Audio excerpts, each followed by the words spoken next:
DC motor की speed को नियंत्रित करने की विधियाँ।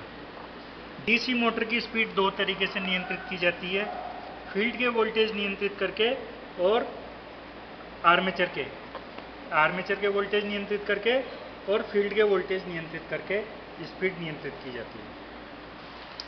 हम यहाँ पर जो है जब आप आर्मेचर के वोल्टेज नियंत्रित करेंगे तो फील्ड के वोल्टेज 220 फिक्स रखेंगे, और जब हम फील्ड के वोल्टेज नियंत्रित करेंगे उस वक्त आर्मेचर के वोल्टेज फिक्स रखेंगे। तो यहाँ जो है हमारे पास ये आर्मेचर वोल्टेज का वोल्टमीटर लगाया हुआ हमने, ये फील्ड का वोल्टेज यहाँ से दर्शाएंगे। हमारे पास दो वेरिएबल जो है वोल्टेज हैं डीसी के, एक वेरिएबल वोल्टेज हमने जो है शंट फील्ड को दे दिया है और दूसरा आर्मेचर फील्ड को दे दिया, और ये हमारी डीसी मोटर है। टैकोमीटर जिससे हम आरपीएम देखेंगे। अभी हमने जो है फील्ड के वोल्टेज 220 रखे हुए हैं, आर्मेचर के वोल्टेज 0 हैं, टैकोमीटर लगा हुआ है। वोल्टेज बढ़ाते हैं आर्मेचर के वोल्टेज।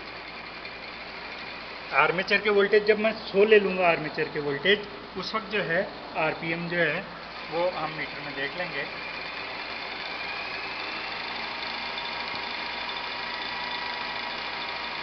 ये 100 वोल्टेज लिए, इस वक्त जो है आरपीएम ये 100 वोल्टेज पर यहाँ 700 वाले उसके 763 वोल्ट आरपीएम आ रहे हैं। अब इसके बाद में जो है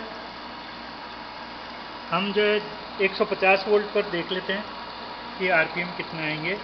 150 वोल्ट, तो यहाँ से हम जो है 150 वोल्ट पर लेते हैं, तो ये आरपीएम जो है 1097 1100 आ रहे हैं। तो 150 वोल्ट पर 1106 वोल्ट जो है ये हमारा आरपीएम आ रहा है। अब इसके बाद में हम जो है आर्मेचर के वोल्टेज बढ़ा के 200 वोल्ट कर लेते हैं। जब हम 200 वोल्ट करते हैं तो 1496 आरपीएम आ जाते हैं 200 वोल्ट पर। 1485। इसके बाद में हम जो है 225 वोल्ट जो है 220 वोल्ट हम कर लेते हैं इसके बाद में। तो 220 वोल्ट करने पर आरपीएम जो है वो 1600 आरपीएम आ जाते हैं। तो 220 पर 1600 आरपीएम जो है यहाँ आ जाते हैं। तो इस तरह से जो है हमने आर्मेचर के वोल्टेज बढ़ा करके और कर्व बनाया। अब हम जो है फील्ड के वोल्टेज परिवर्तित करेंगे, आर्मेचर के वोल्टेज फिक्स रखेंगे। पहले हमने फील्ड वोल्टेज 220 रखे हुए थे, अब हम आर्मेचर के वोल्टेज 220 रखते हैं और फील्ड के वोल्टेज परिवर्तित करते हैं। तो फील्ड के वोल्टेज जब हम परिवर्तित करते हैं तो हम यहाँ जब फील्ड के वोल्टेज 0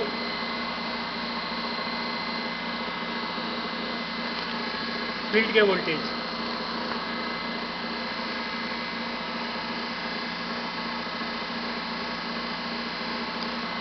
अब हम फील्ड के वोल्टेज अभी 220 है, अब फील्ड के वोल्टेज को कम करते हैं हम। तो फील्ड के वोल्टेज को कम करके 200 वोल्ट कर लेता हूँ मैं।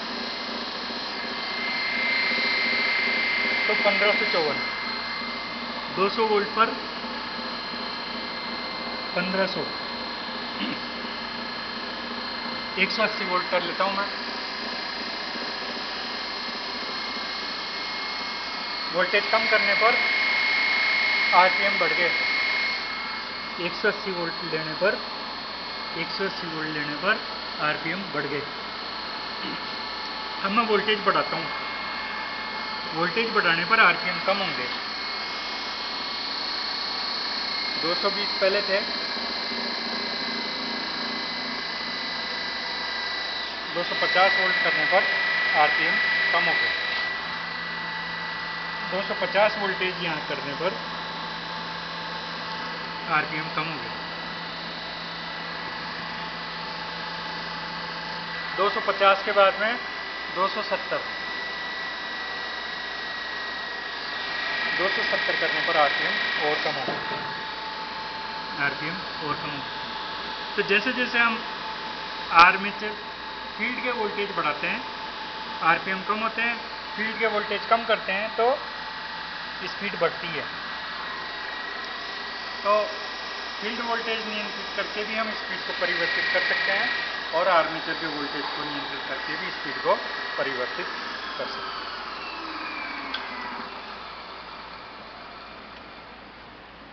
तो इस तरह से हमारे को फील्ड वोल्टेज नियंत्रित करने से इस तरह का ग्राफ प्राप्त होता है और आर्मेचर के वोल्टेज नियंत्रित करने से इस तरह का ग्राफ प्राप्त होता है।